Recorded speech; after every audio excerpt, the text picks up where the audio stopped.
Good Sunday evening, everybody. Hope everybody had a great weekend as always.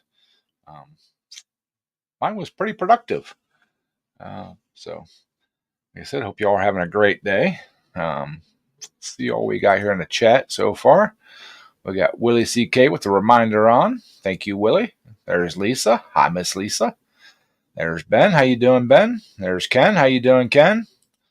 So, well, the big news of the weekend is, two big news. One, didn't have to change the radiator in Ken's van. Ended up being just a radiator hose. That's awesome. Save a lot of money, save a lot of time. And two, I went to the banquet this year for the pulling club. First time in like 4 years I made it. Always knew when it was. Always forgot till like the day before or the day of. So never went. So went this year. Hey John, how you doing, buddy? Thank you for stopping in. And the funny thing about going to the banquet is I didn't get any trophies this year, but I got my one from last year. Yeah, see? Third place. Come on, focus. Focus. I don't know why it's not focusing. Anyways, third place from last year, which is awesome. So, hope you all, like I said, hope you all are having a great weekend. Hey, Tommy, how you doing, bud? I know there's probably going to be a lot of people watching the football game or something going on today. I don't know. Something going on. You know, I think I'm more entertaining than that, but whatever. I don't have as good at commercials. Uh, that's the only reason I watch them or watch it or used to watch it, whatever, was for the commercials. So uh, let's see here. Funny story. Yeah.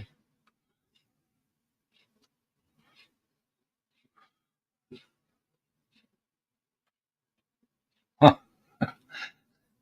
Yeah. Uh, Pass ignition switch quit working. Yeah, that can create a problem. Hey, Thomas, go 49ers. So take it 49ers are one of the teams. I don't follow sports at all. Yep, put a resistor in it, Willie. That's the easiest thing to do. So, but yeah, been getting some work done on monkey business. Uh, Hopefully the drive shaft turnaround time on the drive shaft is uh, going to be a quick one. So uh, yes, Willie, definitely better to have it happen at home than out on the road somewhere. But so, anyways, on the monkey business situation, uh, I didn't actually work on it this weekend. I worked on Ken's van there. I come home. Well, I went to the grocery store and I started doing some stuff here in the house and never made it out to the shop this weekend. Of course, I had the banquet to go to today, so I didn't get out there this morning. I had to cook. Imagine me cooking. So, but yeah, I think we're finally okay to finish welding those spacers in for the rear end, get that all taken care of and done, and then I think I've come up with a way possibly to do the steering because that steering box is not going to work. That original one, um, there's no way I can move it over to the side and still have room to get it down. To get the steering shaft down into it. So I think I figured out a way to get that done. Uh, yes, thank God for Amazon. I love Amazon. Um, Amazon's like, you know, Shiznik. Thomas, you are the man for the snow. You can keep that over there. You know, I want nothing to do with that. They're calling for some possible light accumulations this coming week here. At least last time I checked, they were. Yeah, I'm over it. They actually started doing the siding on my house Wednesday. Yeah, Wednesday. Um, Said they had a job to finish up Thursday. They'd be back Friday. I got a text Friday morning from the contractor, not the general contractor, not the people doing the siding, saying that they didn't get the job done Thursday, so they had to do it Friday. They'll be back tomorrow. Okay, whatever. Y'all just get it done. That's all I want. Just get the siding done. Get done and get out of my life.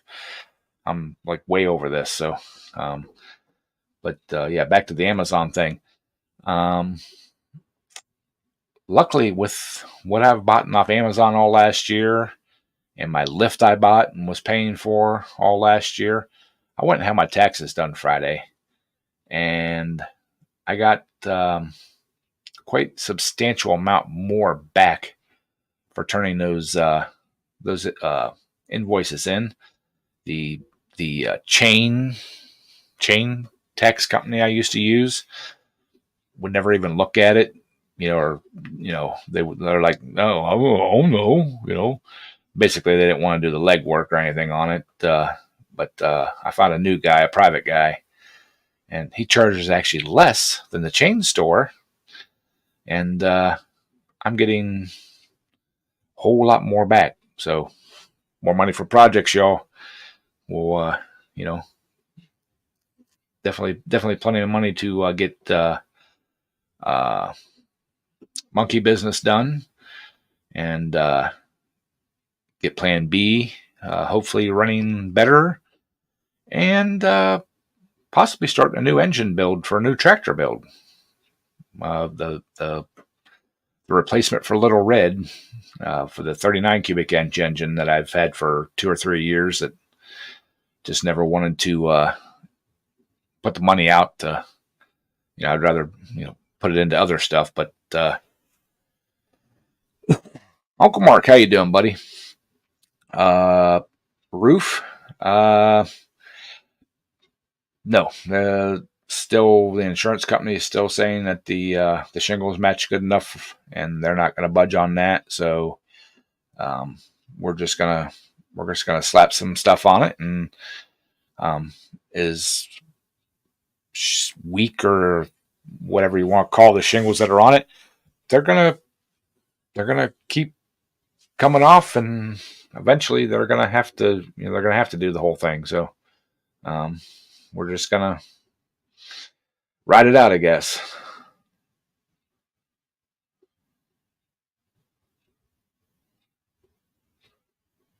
Ooh, Thomas, hope you okay, bud. I hope you didn't hurt, hope you didn't get hurt. Um, but yeah, so that's a good thing. But I don't know. The engine build thing might not take place. Um, I probably should buy another vehicle. uh, you know, uh, use the money that I got back from taxes as a down payment or something. But you know, that would be the adult thing to do, I guess. So uh, let's drop that link there. Yeehaw! There you go. But yeah, so that's basically everything that's going on. Nothing real new. Oh, black and blue and swollen. Oof. Well, I hope it's not serious. Hopefully, it's just an old age black and blue. But yeah, what's going to the banquet today. I've kind of got a renewed vigor to uh, get tractors going. I was kind of getting, about it, but I think I got it. I think I got it. Got the bug again, I guess, whatever you want to call it. Especially since I come in fourth in points instead of third. yeah, we got to get Plan B lined out. I think it needs a little more timing work and a little bit of carburetor work, but we'll get that going. We'll get her lined out. Hopefully the new one, um, if it runs, yeah, yeah, it's an expensive bug. Uh, only if I keep buying things, you know. Uh, if I just maintain what I have, it's not really that expensive. It's when I want to build more. You taking off, Thomas? I appreciate you stopping in, buddy. Hope your knee feels better. Hope you dig out from that foot and a half of snow. So, but yeah, as long as I just maintain what I have and all that. But I could have worse hobbies. You know, I could have a YouTube hobby. So, but no, talking about the YouTube hobby, uh, the tax guy actually gave me a lot of good pointers and um, OCG old car guy. How you doing tonight, buddy? Thank you for stopping in. That's a new name. Haven't seen you before.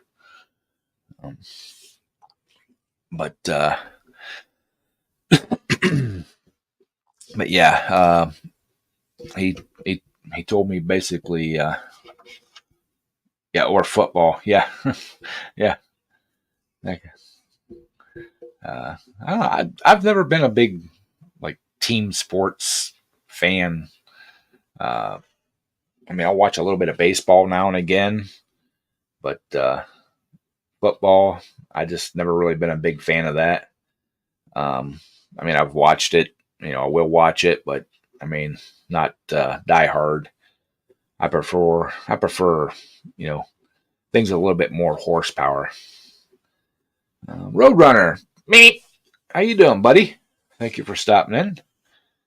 Uh, uh, I don't know if you guys know or not, but like Clay Milligan, he's one of my like favorite top fuel dragster drivers. He's got a YouTube channel too. He I love watching him. He's hilarious.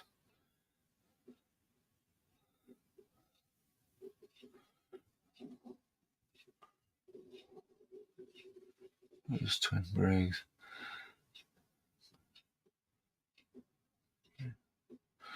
Together. Huh? There you go, Willie. Yeah, that'd be a heck of an engine. Dancing, what's happening, brother? Here for the tax advice. Uh,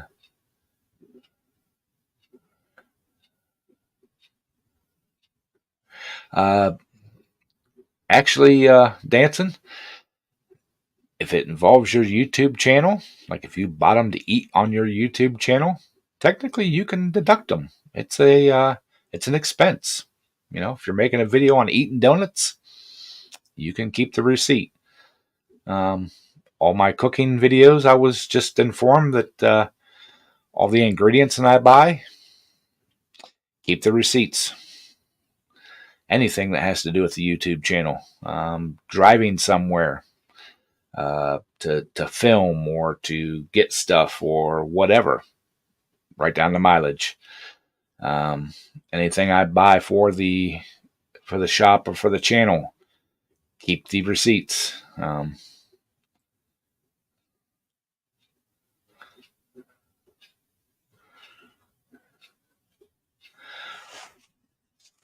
Curling, yeah, I've watched curling. Uh, I find it very, very interesting. Some people were like, it's boring. Um, that is a very, very talented sport with muscle memory and everything that it goes involved with that. Yeah. And I do watch a little bit of not boxing, the UFC stuff. Hey, what's up, guys? How you doing? Hey, well, we had a old friend of ours off himself this week, so I was talking to some more friends about it. So One of our first friends that wanted to I'm start streaming. so that's why I'm late. Cajun, y'all playing with them daggum tornadoes again down there, or what? No, I ain't been lassoing no tornadoes lately. But I did get a fresh haircut, Well, fresh shave, got a I need fresh to do that. mug of lemonade, my K-Bone Mardi Gras shirt on. I'm ready. Hello, everybody in chat. How y'all doing? Down there from Mardi Gras. hey everybody in chat. I Yeah, have her loop that goes on her collar no, for nighttime. Let's see. Tommy says hurling, not curling. Okay, what is my knowledge of hurling involves a bottle of tequila or two. So now that's hurting. now that might be an Irish sport, you know. I think curling is when they take their broom and slide a big old thing Yeah. down the ice ring or something. But I love watching that shit. That's when I have more. Yeah, I like I said, I mean, I used to watch. I used to watch it some. I mean, because it's very like technical sport. I even watched a thing on how they make the stones for them. It's pretty in depth on that. yeah, I know what curling is, but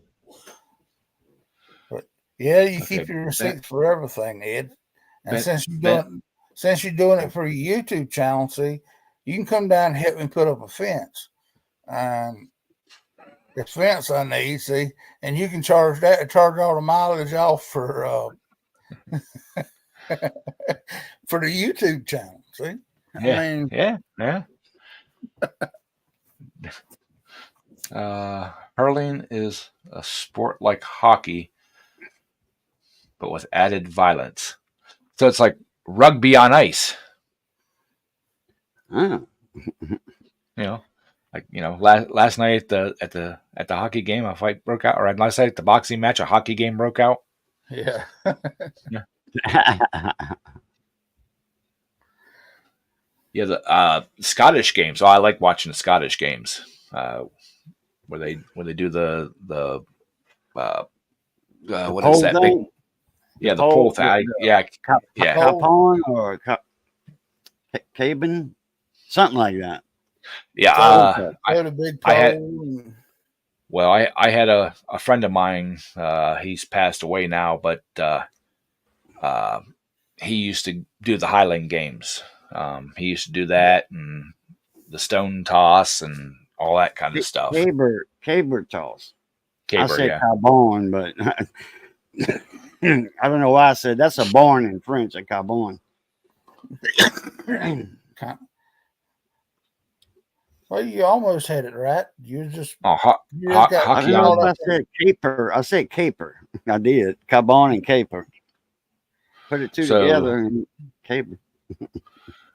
So Ben said, no, hockey on grass, not ice. So it's lacrosse. That's basically. Yeah, that's what that's basically what lacrosse is hockey on grass. Yeah. And then I've watched some of that too because we actually have a men's and women's lacrosse team at work, and they they get pretty wicked sometimes. Okay, Ben says no. Okay, I'm gonna have to look this up then after the live stream because now it's sounding really interesting. I saw that Jai Lai game one time. One ball, couple of sticks with some like pocket cups or whatever on them. That's like what? Yeah. Well, Highlight used Highlight. I said jive, but highlight. There you go. Highlight used curve cup things, and Yeah. they would swing that out. You can whip Yes, that ball with that thing. them balls they used to play it in a like enclosed room type deal. Oh, I'm Not a outside. oh I seen it. It was like an enclosed field type deal, and them Oh, suckers. big field. Okay. Yeah, Okay. yeah. I thought you meant in a room like a racquetball. Yeah. No. No, okay. And if memory serves me correct, them balls are moving at over 100 miles an hour when they come out of them things. Yeah. New, not me. Not me. Yeah, you get hit by one I of got them, it sting. sport. Yeah. Let's take some. Well, don't be quite Air just ball, that. down. Y'all hate me that bad? The ball is the least lethal part of the game. Okay, yeah, I'm definitely gonna look it up. Look it up after the live stream. But what did you say? Who was it? I'll get his address. I'll send him some mail. And that's not MAIL. That's MALE. I'm just joking. What's happening, Kane? I can't. So, but Jeff, Hey, what's Jeff. up? Cajun, come on, man. Yeah, you know the deal. Hey, Jeff. Hey, Miss Lisa. But so yeah. If it, Hey, Ben. so if it resembles regular ice hockey, except for they're using a hard leather ball on grass, yeah. That's why I kind of watched a little bit of rugby.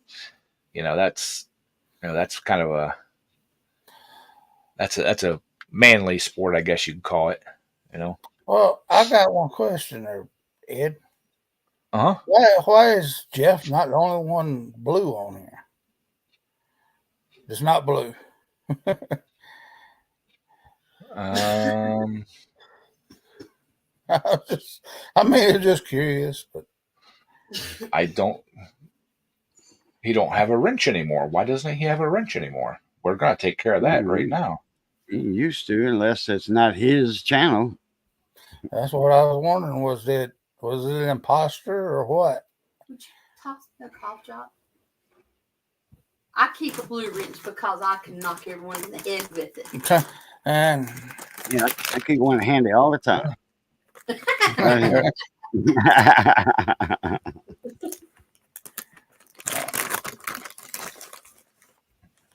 There, he's back to It was being. a 10 millimeter wrench and he lost it. Oh, yeah, Hi. yeah. I watch the chat on StreamYard. I don't watch it in YouTube. It's off to the side of my other screen. yeah. So I didn't know that he had lost it. I don't know why it wasn't why he wasn't there, but Yeah.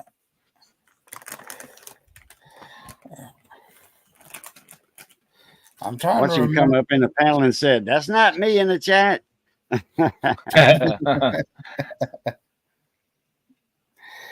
let's see. Ben says rugby is a game of hooligans played by gentlemen. Football, proper association football, is a game for gentlemen played by hooligans. Okay, I'll give you that. Yeah. So, but yeah, foosballs for the devil. Foosball's the devil. So yeah, I mean, today's been a kind of a busy day, I guess. Went to like I said, I went to that banquet, and so lots of good food, lots of food I couldn't eat. Well, shouldn't eat. I had a little bit of stuff, Had a chicken, had a breaded chicken wing, a little bit of potato salad, but I made sausage and spinach casserole, which was delicious. Oh, that does sound good. 100 yeah. Kane is 100% right. Jeff's got some big nuts if he needs a 100mm wrench. Oh God, Well, like when I said that about well, the first night I ever came up here to eat supper with DeLace, we were sitting here watching them build trains on that History Channel or something. Steam engines, and she was sitting here, and I had a beer. See, oh, there you are. I'm up here. How about you? I was sitting here just drinking away and drinking and eating my pizza. And the very first thing she said, all of a sudden she hollers out, "Oh my God, look at the size of them nuts." And I was looking around trying to figure out what the hell she's talking about. Anyway, I spit beer out my nose. The pizza and everything else went everywhere. So it was a big nut, my God. So which ones was she talking about? It was talking about something going on a train. Steam engine. That's what held the front of it on. There was something on a train. So on a locomotive. And the rest of the relationship is history. Well, I got some blue nuts to go with the blue wrenches. But Mr. Jeff, how are you doing, sir? They look kind of big for 10mm. Yeah. Well, like Somebody 25. took my 10mm away, huh? Apparently so. I think everybody's got them back now. Oh, I don't want a 10mm. I want a 9/16. No. Best I can do is like a 7/16. Close enough. The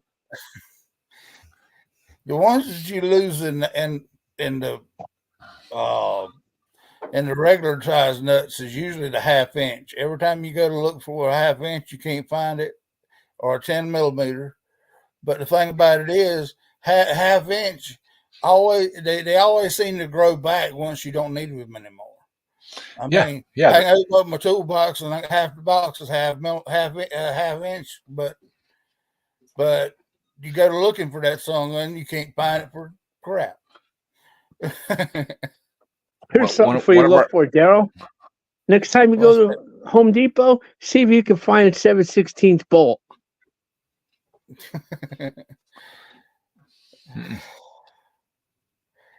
Well, bolt. Yeah, 7/16 bolts. I ought to have plenty of them down in the shop. I've got a few bins of them at work, but yeah, Jeff's right. I went into, I think it's Family Farm and Home, which is like the farm store. Yeah, they didn't have 7/16. I had to go on up to my shop and get one and then replace it. Oh, you're talking about the hex head on the boat, or are you talking about the diameter of the thread? No, the diameter of the bolt. The bolt itself. Okay, all right. Yep. Oh. It's a good thing Tractor Supply has them. Yep. I was fixing to say I could go down. Yeah, I was going to say Tractor Supply. You can buy them by the pound. That's how they sell their stuff. Yeah. Which I like that idea. Power King, that's all they use for anything that bolts on the frame. Well, yep.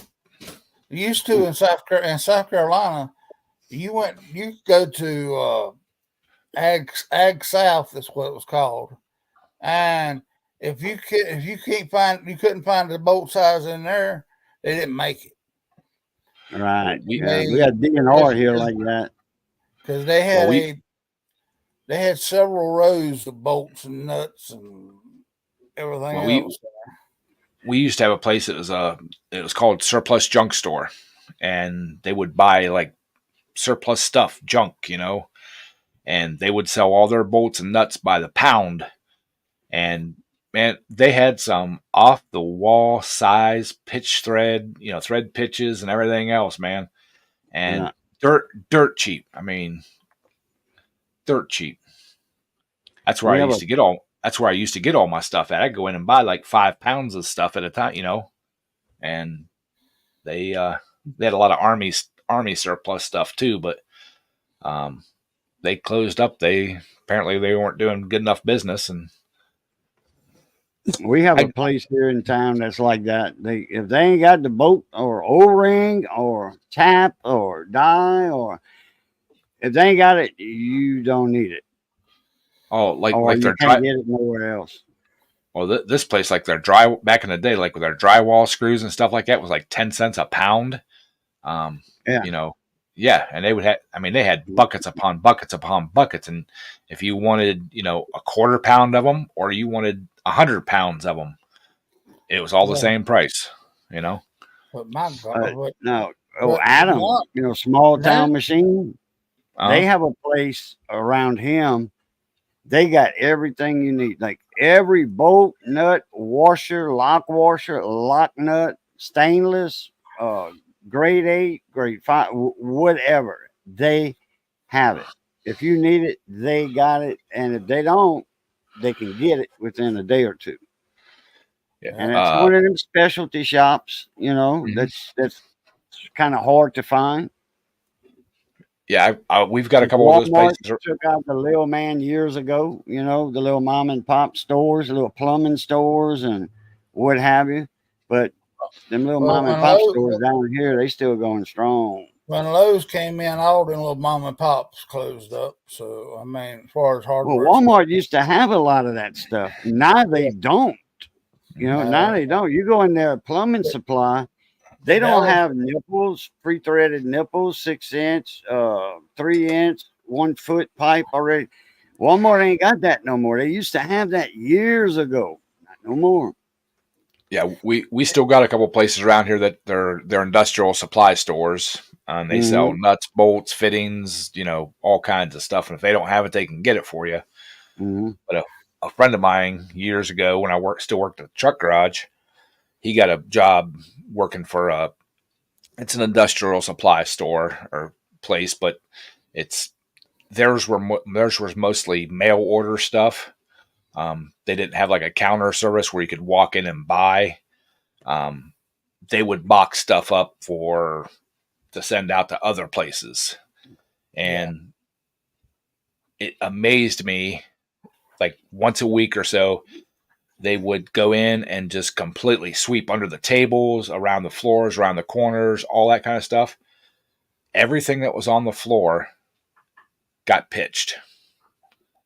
They would not take the time to sort through it. He would bring home boxes of stuff.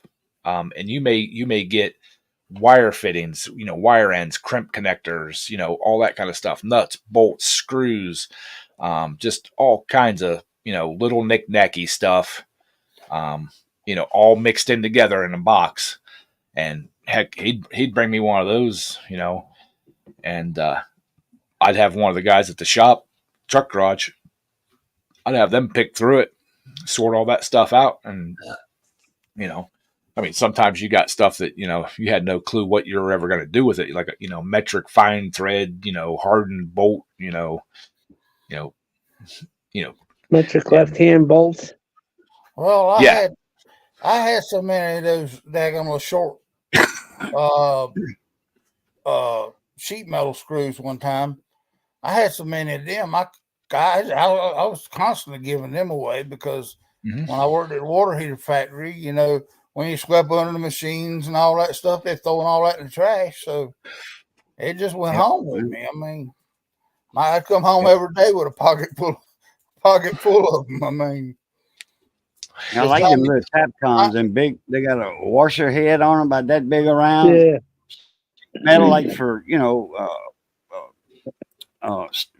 metal studs. And that look Tapcons they call them. Like that long, got a tap on end of. Yeah, those come in handy for a lot of stuff.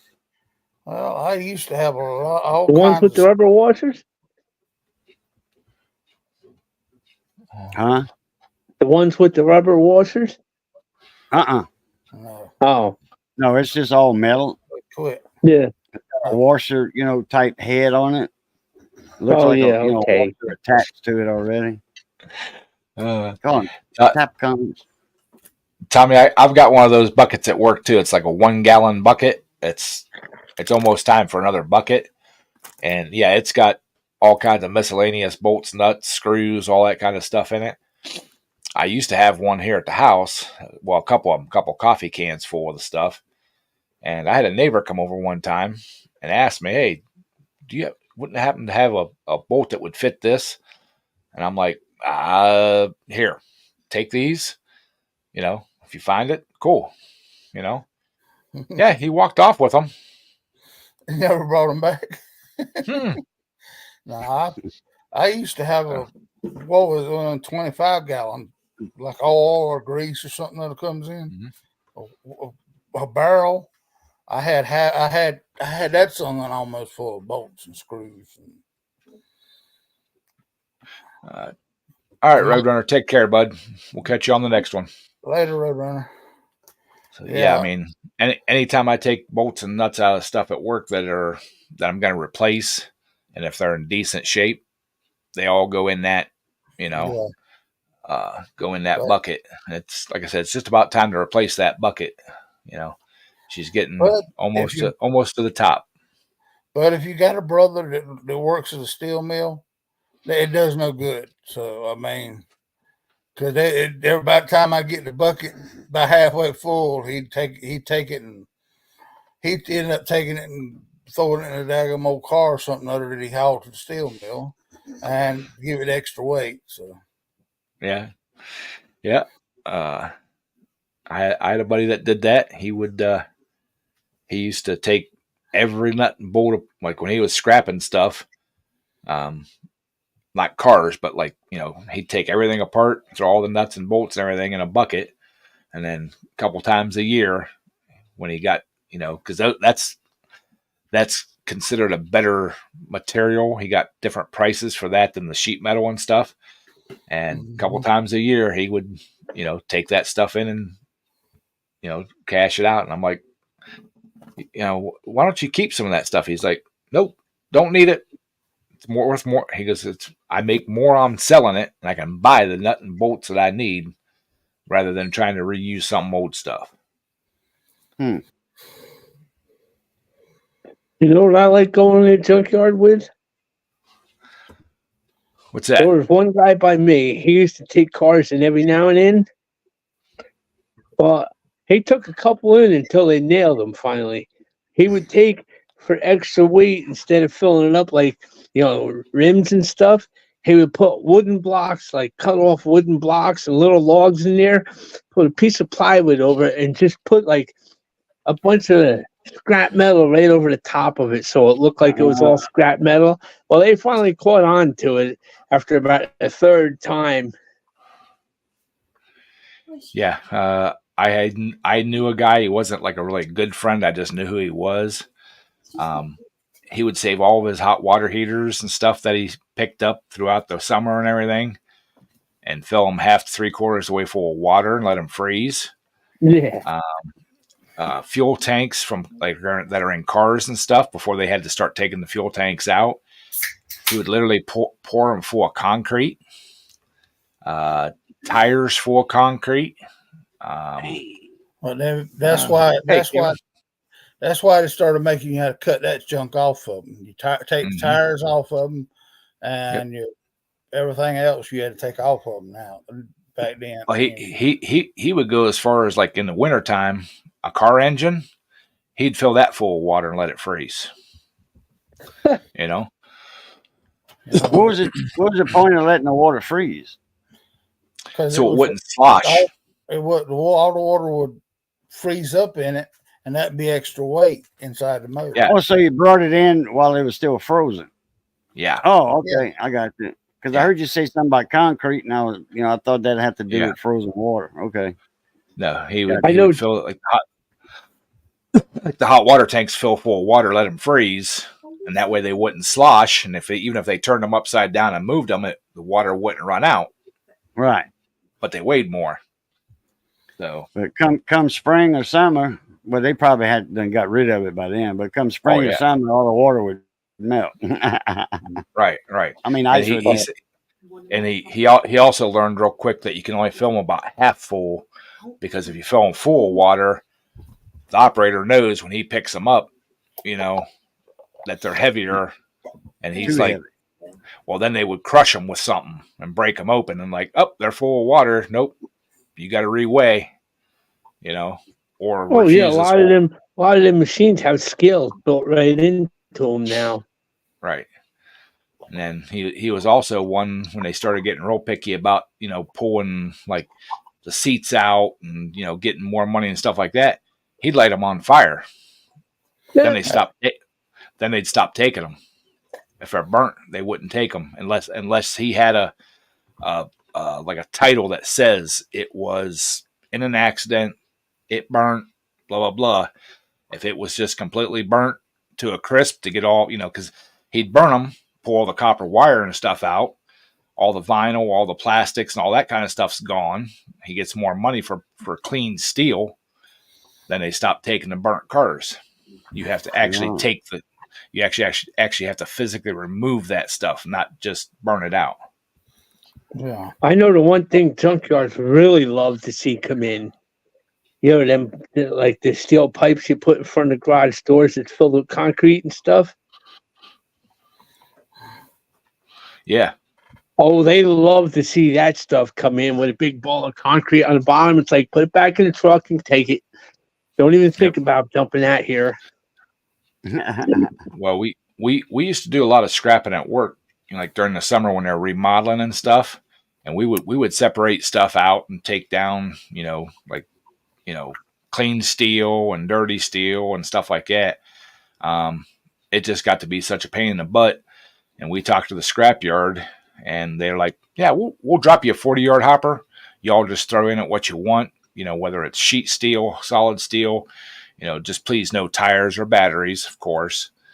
And we could throw desks in that have wood tops on them. They don't care about that.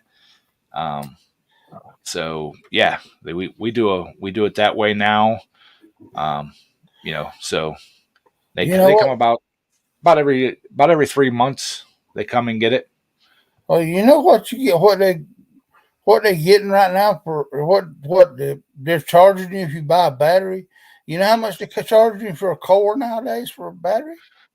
I just got one $70 or something Friday. No, the old core is it costed me $20 Yeah, they charge more than that down here. Walmart does anyway. Yeah, I think it was like $22 core on this one. Something like that, yeah. Yep. Oh, man. What's happening, Mr. Briggs? What the hell happened to him? Oh, just watching a little b-ball and giving Maggie a tater tot. Tater tots? Tater tots and liver pizza. Nice. That's quite the mix. Why? What's wrong with liver pizza? And tater tots? Hey. What? Hey, I bet you I know a guy right above in the middle that if I offered him some tater tots and liver pizza, he'd be all over that stuff. You damn right. See, so you could say crazy. Cajun is crazy. Especially if it's a deer liver. A what? Deer liver? Oh, hell, it is deer liver. Got deer liver and a little deer heart sprinkled over the top. That'll work. I love heart, liver, and kidneys, man. That's some DVD right there. I took about a half a pound of each over to my buddy, and he made me a sheep pizza with deer heart and deer liver on it. Well, around here, the deer's got some kind of disease taking out the deer around here, and it's something like chronic wasting or something or other. And they said, yeah, they're telling everybody not to eat the deer around here. I mean, but they want them to out, but they don't want to eat. You know what that probably is, sir? I don't want to be political, but it's probably too close to our fearless leader. They're probably rubbing off on him. Probably is. Well, I mean, you are close to him, so I mean, it's probably rubbing off from him. Just saying.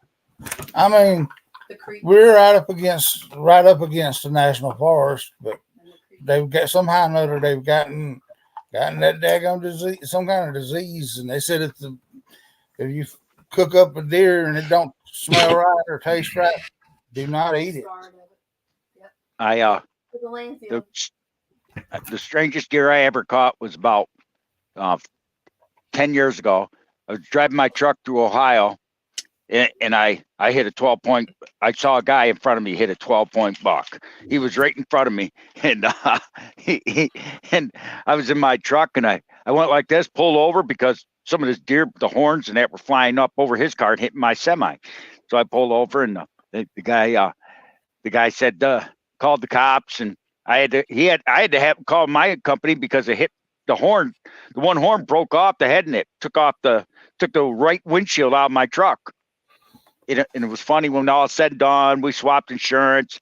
I had to go to a rest area about a mile away. They were sending a company out to change my windshield. I waited 3 days, and the guy that who hit the deer, he asked the cop if he could have a tag to take it home. He said, that thing wrecked my car. I'm going to eat that deer. Cop said, no problem. I went up to the guy and I said, do you want the heart and liver? He said, he looked at me and like Ed Wood, like, are you kidding me? I don't want that crap. And I said, can I have it? He said, I have nothing to cut it with it. I do. I had a battery powered chainsaw. I went in that truck and cut it open on the side of the road, blood running down my hands and everything else, to cut that deer heart, deer liver right out there on the side of the road, put it in a plastic bag, put it in my cooler. And Mr. Briggs was in my truck with me. How much will the bet we ate good for the couple days after frying deer heart, deer liver in a truck parking lot? But that was it. Maggie, this is my dinner. No. Well, you could have had both of those in my case, or Briggs, my share. But I'm sure you would have taken the rest of the deer, though. Well, if you had your pick, I ain't never really been much of a deer eating person. That's in the back. I love it. I love it if it's mixed about 50-50 with hamburger meat, and then I can eat it. But I'm not really. But you know, it's funny. If you soak it in milk overnight, it'll you gotta soak deer meat in milk overnight. And depending on how you want to cook it, you soak it in milk overnight. Then the next day you take it out of the milk. No, you don't drink the milk before Jeff says anything. I'm waiting for him to say that. You don't, and then you take the milk and soak it in you soak the milk in you soak it in Italian dressing for another day, and it won't taste gamey. It'll taste just like hamburger. I'm sure Cajun knows exactly what I'm talking about. Yeah, I never soaked any deer meat in milk. Never. So the whole point is the taste of the venison, baby. That's what I'm talking about. Yeah. No, I soak it in milk, believe it or not, and it does make a difference. Nah, I'll take mine straight off the deer, man. That's one I thing will I too. do. I will too. I'm just saying I do that for people that don't even sound like it's right. Believe it or not, yeah, a lot right. of things ain't right, Jeff. Well, I see Jeff must just come in hunting. I mean, he's got that doggone orange shirt on that'll blind you. So I mean, yeah, right. That's the only way to go. Orange shirt on, yeah. Yeah, I mean, I've helped my brother, butcher deer up before, and we'll pull the back straps out while they're hanging, throw them in a frying pan right there on the wood stove, and cook them up while we're cutting the rest of the deer up. Oh, that's the best part. That's the best part. Yep. Throw a little bit of onion and mushrooms in there too. Oh yeah. There, You're making me there it hungry, is, Ed. Ed. I just got it today. That's what we used to do what Granddaddy used to do with Cool. the skins. What is it? The skins and everything off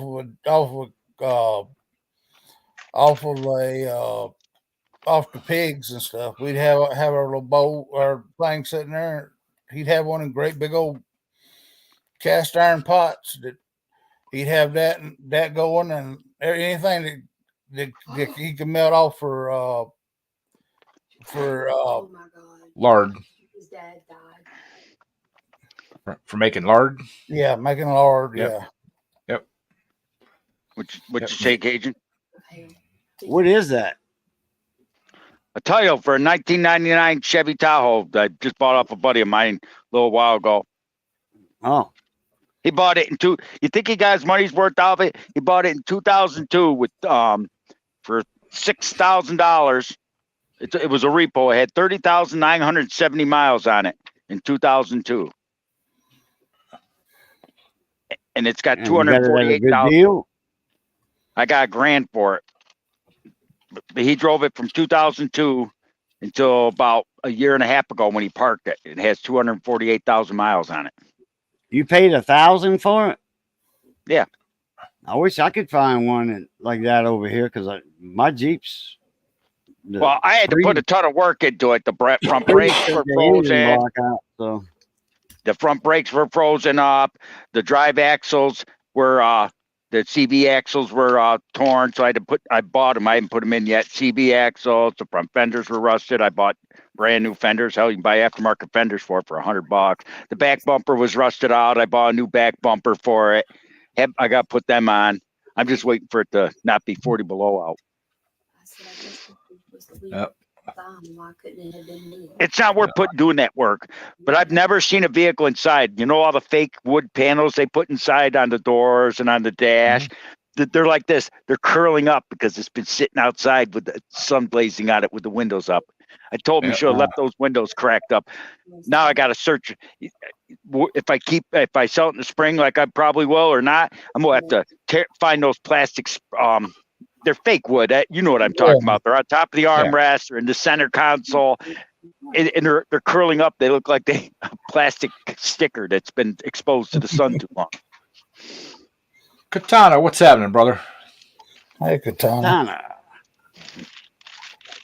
What do you think, Cajun? Tomorrow's breakfast is going to be a nice ham sandwich with some grits. Grits. Ew. I love grits. Ugh. I love grits. Y'all gonna make me sick. These daggum hillbillies don't like grits. But. No. What do you mean We by don't even sell them. that? It ain't even Now, Who's a hillbilly? Grit. ours cream of wheat. You might want to watch Cream of Wheat. They're starting to. They found out some of the oats that they been doing. They've been spraying with Roundup. Yeah. No thanks. That's it. Now, see, I like cocoa wheats, but I can never get into eating grits. I don't know what it was. Maybe the texture of it or something. I don't know. But I know a lot of people that eat them. I remember the movie My Cousin Vinny, where he goes in a restaurant and orders grits and they pull out that big thing of lard. And he look, have you heard that cholesterol problem running around? Yeah, what's a grit? Then he said, have you heard of the cholesterol problem running around? I like mush, fried mush. Yeah. Oh yeah. Never had that. I thought mush was cream of wheat. I don't know how. Kind of, but it's more of it's set up more kind of like it's yellow corn. I don't know how to explain it. Cream of wheat. I heard of farina. I think that's close to cream of wheat or something. But yeah, I haven't had mush in forever. Maybe the next time my mom makes it, I'll have to see if she's gonna make some. Oh, I love grits with butter and steamed syrup. Steamed syrup is real dark syrup, pure cane, syrup, nothing added and all that crap. And it's almost like molasses. It's real thick, dark syrup. Oh, I like that on my grits. Hi, Jeff. Bye, Bye, Jeff. Never said bye or a hint to leaving. That's the way he used to. Yeah, he's known for that all the time. So you're talking about sorghum, or no, it's not sorghum. Sorghum is a molasses that, like at a sugar mill. Okay, they cook the syrup down, the cane juice down longer.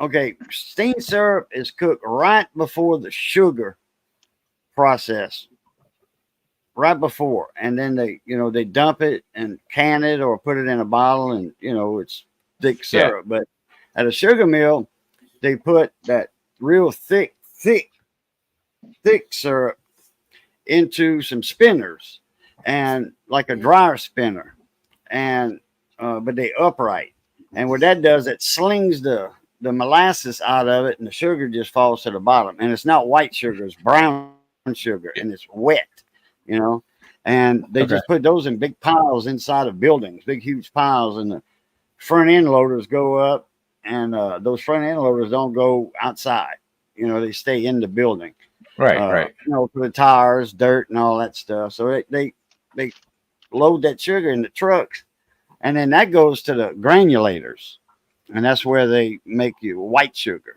like that. Okay, I get you. And then with the stuff they sling out, that's your molasses, the sorghum. Yeah, it's not sweet, and they sell that for sweet feed at the sugar mills. They got tanks and tanks of it, and they sell that. They'll vacuum trucks will come and suck that molasses sorghum out of them big tanks, and but the sugar mills sell it to feed companies, for horses and such as, and that's what they mix the feed with, call it sweet feed. Yeah.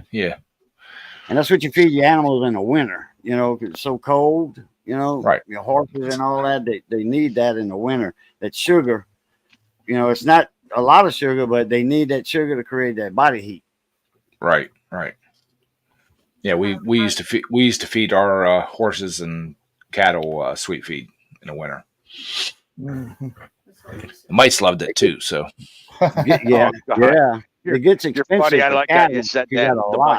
It was actually good. It was actually pretty good stuff, sweet feed. I remember they had a big freeze up north with a few years back. A hard freeze up. I know it was up north by the border, Canadian border, and they had a lot of cattle that died. A lot. They had a little shortage on beef then. Another excuse for the meat to go up. I like real maple syrup. I got a couple places around here that tap the trees and make the maple syrup right there. Wow. So what ratio is like 50-1, 60-1, 100-1? I don't know what the ratio is of it. All I know is it is good. Because like 100-1, that's some expensive stuff. It takes 100 gallons of sap to make a gallon of maple syrup. Yeah, I believe that's good stuff. Buddy of mine brought me some down from Canada. Yeah, you know what's funny? That I got a jug of maple syrup that my parents had when they died. My sister was going to told me to throw it out. She said it was probably 5 years old when she had it. The only thing it does is it crusts at the top, but it's still good. Oh, really? It does like honey? Because honey never goes bad. You just skim off the top or shake it or whatever, and honey never falls.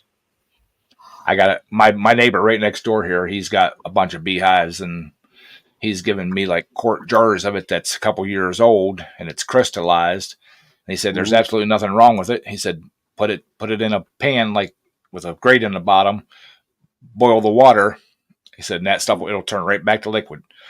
Yep. Yeah. And you got to have it on the brick though. Yeah, and he said matter of fact, he said it'll actually be sweeter because it has crystallized, and then you're gonna re-soften it. So I like the honeycombs. I eat them. Mm-hmm. Well, he slings his out, and he actually has somebody that buys that beeswax for something. They make candles and some other stuff out of it. So he did give me one small jar that had a small piece of honeycomb in it, but he said he makes too much money selling the honeycomb to these people to make the candles to cut it up and put it into jars of honey.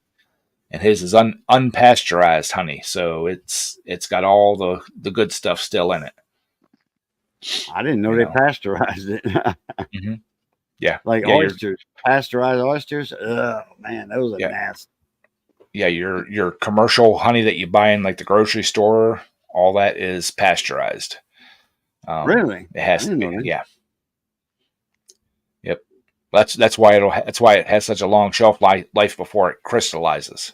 Yeah. His stuff had 400 crystallized on me. Yeah. But the when you're talking about honey, you always get it local if you can, because of the fact that it has the stuff to take the allergens out of that your body's already immune to. Yeah. It'll help build up your immunity. So my family farm where we got our our family farm, our peach tree farm. We got 4 or 5 areas where we got beehives out there to pollinate the peach trees. And about 5 years ago, some teenager decided to pull off on the side of the road because one's near the shoulder. Pull off the side of the road, pour gas over them in the middle of January, and light them on fire. He thought it was funny. I'm thinking about getting me a couple bee boxes and putting over here so they can feast on my neighbor. But I mean, they won't do. They're not that. They don't swarm like that unless you invade them. But he let those honey. We thank God we got 4 or 5 of them running around that farm. But the one that was near the side of the road, he lit them with gas in January. He thought they were sleeping. Wrong thing to do, because that heat made that things come alive, and they swarmed the crap out of him. They stung him. He was at the hospital. When I moved in here like 13 years ago, he had 8 or 10 hives out in the backyard back there. With that blight that come through, he was down to like 2 small hives, and now I think he's back up to 4 or 6 of them. And one summer, I went down to get in my shed, and there was an old wood like fence post right beside my shed. They were in it. There was a swarm on it. Yeah, that's what I mean. I walked over and knocked on the door. I said, "Are you missing any bees?" He's like, "I don't think so, but why?" I said, "They're swarming down here on my post." He's like, "Oh, okay."